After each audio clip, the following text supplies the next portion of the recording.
കുട്ടികൾ രാജ്യത്തിൻ്റെ ഭാവിയാണ്. അവരുടെ സംരക്ഷണം ഓരോ സമൂഹത്തിൻ്റെയും ഉത്തരവാദിത്തമാണ്. ലൈംഗിക ചൂഷണത്തിൽ നിന്നും ദുരുപയോഗത്തിൽ നിന്നും കുട്ടികളെ സംരക്ഷിക്കാൻ ഇന്ത്യൻ പാർലമെൻറ്റ് 2012 പാസാക്കിയ നിയമമാണ് ലൈംഗിക കുറ്റകൃത്യങ്ങൾക്കെതിരായ കുട്ടികളുടെ സംരക്ഷണ നിയമം, protection of children from sexual offences act അഥവാ പോക്സോ ആക്ട്. ഈ നിയമം കുട്ടികൾക്ക് നേരെയുള്ള ലൈംഗിക അതിക്രമങ്ങൾ നിർവചിക്കുകയും അവയ്ക്ക് കഠിനമായ ശിക്ഷ ഏർപ്പെടുത്തുകയും ചെയ്യുന്നു.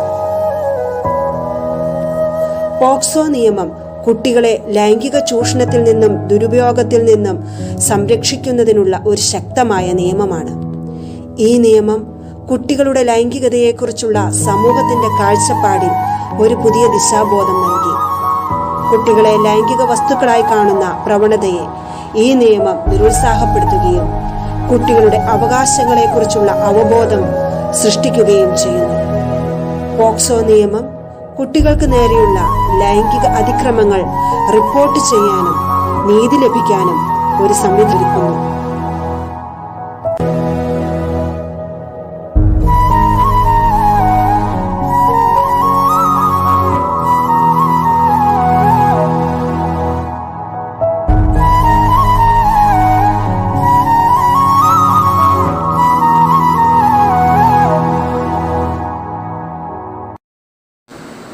ബാല്യത്തിലും കൗമാരത്തിലും നേരിടേണ്ടി വരുന്ന ലൈംഗിക അതിക്രമങ്ങൾ ഒരു കുട്ടിയുടെ മാനസിക ആരോഗ്യത്തിനുണ്ടാക്കുന്ന വെല്ലുവിളികളെക്കുറിച്ചും കുട്ടികളുടെ അവകാശ സംരക്ഷണത്തിന് പോക്സോ ആക്ട് വഹിക്കുന്ന പ്രാധാന്യത്തെക്കുറിച്ചും നമ്മോട് സംസാരിക്കുന്നത് ക്രിസ്തുരാജ് സോഷ്യൽ സർവീസ് സൊസൈറ്റിയുടെ ഡയറക്ടർ സിസ്റ്റർ റോസ്ന ആർക്കാട്ടാണ്. സിസ്റ്റർ, ഞങ്ങൾ BEd കരിക്കുലത്തിന്റെ ഭാഗമായി saint Thomas college of teacher education പാലായിൽ നിന്നാണ് ഞാൻ വന്നിരിക്കുന്നത്. പോക്സോ ആക്ടിനെ കുറിച്ച് സിസ്റ്ററുമായിട്ട് ഏതാനും കാര്യങ്ങൾ പങ്കുവയ്ക്കുവാനും ചോദിക്കുവാനുമാണ് ഞാൻ ഈ സമയം ഉപയോഗിക്കുന്നത്. കുട്ടികളിൽ ലൈംഗിക അതിക്രമങ്ങളെക്കുറിച്ചുള്ള അവബോധം ഉണ്ടാക്കുവാൻ അധ്യാപകർക്കുള്ള പങ്കിനെ പറ്റി വ്യക്തമാക്കുവാൻ സാധിക്കുമോ? അധ്യാപകർക്ക് സെക്സ് എഡ്യൂക്കേഷൻ കൊടുക്കുന്നത് വഴി കുട്ടികൾക്ക് കാര്യങ്ങൾ പറഞ്ഞു കൊടുക്കാൻ ഏറെ സാധിക്കും. പിന്നെ അതായത് അതിൻ്റെ ഉൾപ്പെടുന്നതാണ് അഭിജിതരോടുള്ള ഒരു സമീപനം. എങ്ങനെയായിരിക്കണം, ഗുഡ് ടച്ച്, ബാഡ് ടച്ച്, അങ്ങനെയൊക്കെയുള്ള എങ്ങനെ തിരിച്ചറിയാൻ പറ്റും എന്നുള്ളൊരു അവബോധം കുട്ടികൾക്ക് കൊടുക്കാൻ അധ്യാപകർക്ക് കൂടുതലായിട്ട് സാധിക്കും. പിന്നെ അവരുടെയൊക്കെ ഫാമിലി ഗ്രൗണ്ട് എങ്ങനെയാണ്, അവരുടെ പെരുമാറ്റം, ജീവിത രീതികളൊക്കെ മനസ്സിലാക്കിക്കൊണ്ട് എന്തുകൊണ്ടാണ് ഇങ്ങനെ അവർ പെരുമാറുന്നത് എന്നുള്ളത് അധ്യാപകർക്ക് മനസ്സിലാക്കിയെടുക്കാൻ പറ്റും. പിന്നെ പ്രശ്നങ്ങളുമായി വരുന്നവരെ, അതായത് ഇതിന് ഇരയായ കുട്ടികളെ നമ്മൾ സമീപിക്കുമ്പോൾ, അവരെ കൈകാര്യം ചെയ്യുമ്പോൾ നമ്മൾക്ക് ഈ പോക്സോ ആക്ടിനെ കുറിച്ച് അവർക്ക് ബോധം കൊടുക്കുകയും അവരെ ഈ കുറ്റകൃത്യം ചെയ്തവരെ നിയമത്തിൻ്റെ മുമ്പിൽ കൊണ്ടുവരികയും അവർക്ക് വേണ്ട നടപടികളെടുക്കുകയും കുട്ടികൾക്ക് സംരക്ഷണം കൊടുക്കണമെന്നുള്ള ഒരു കാര്യ ഗൗരവത്തോടെ തന്നെ അധ്യാപകർ അത് മുന്നോട്ട് പോവുകയും ചെയ്യും.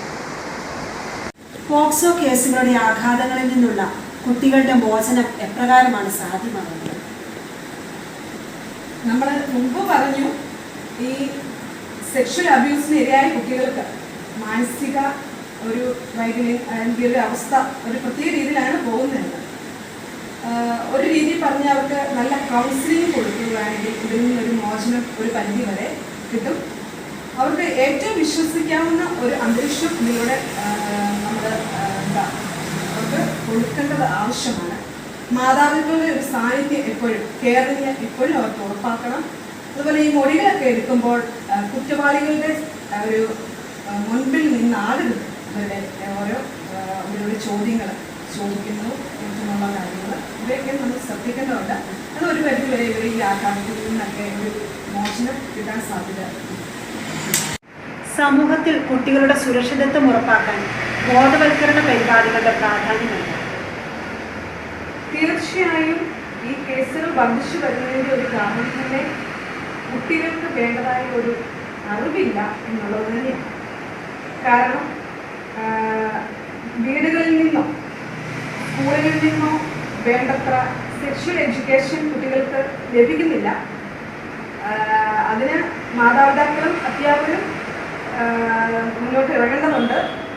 അതായത് ഒരാൾ ആവശ്യമില്ലാതെ വിളിക്കുകയോ സ്പർശിക്കുകയോ ചെയ്യുമ്പോൾ അത് അരുത് എന്നുള്ള ഒരു ബോധ്യം കുട്ടികൾക്ക് കിട്ടേണ്ടത് ഇന്നത്തെ കാലത്ത് അത്യാവശ്യമാണ്.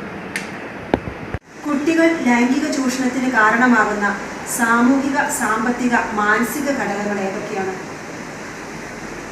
കുട്ടികളെ മാതാപിതാക്കൾ സ്നേഹിക്കാത്തൊരവസ്ഥയുണ്ടെങ്കിൽ, വീടുകളിൽ അങ്ങനത്തെ സാഹചര്യമാണെങ്കിൽ, ഒരു മാനസികമായ ഒരു സ്നേഹം കിട്ടുന്നില്ലെങ്കിൽ, അതൊരു പക്ഷേ ഇങ്ങനെ പുറത്തുനിന്ന് ആരെങ്കിലും ഒരു വിളിക്കുമ്പോൾ ചിലപ്പോൾ സ്നേഹം കിട്ടും എന്നുള്ളത് പോകാൻ സാധ്യതയുണ്ട്.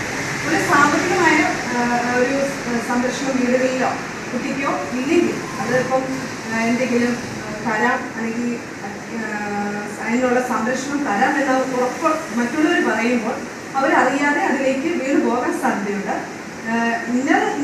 ഇന്ന കാരണമെന്ന് നമുക്ക് പറയാൻ പറ്റില്ല. പല ഘടകങ്ങൾ കുട്ടികളെ ഇതിലേക്ക് നയിക്കാം. പോക്സോ കേസുകളിൽ പ്രതികൾക്ക് ലഭിക്കുന്ന ശിക്ഷാ രീതികളെ കുറിച്ച് വ്യക്തമാക്കാം. ലൈംഗികമായി കുട്ടികളെ ഉപയോഗിക്കുന്നവർക്ക് 7 വർഷത്തെ കുറയാത്തതും പരമാവധി ജീവപര്യന്ത തടവുശിക്ഷയും പിഴയും ലഭിക്കാവുന്ന കുറ്റകൃത്യമാണ്.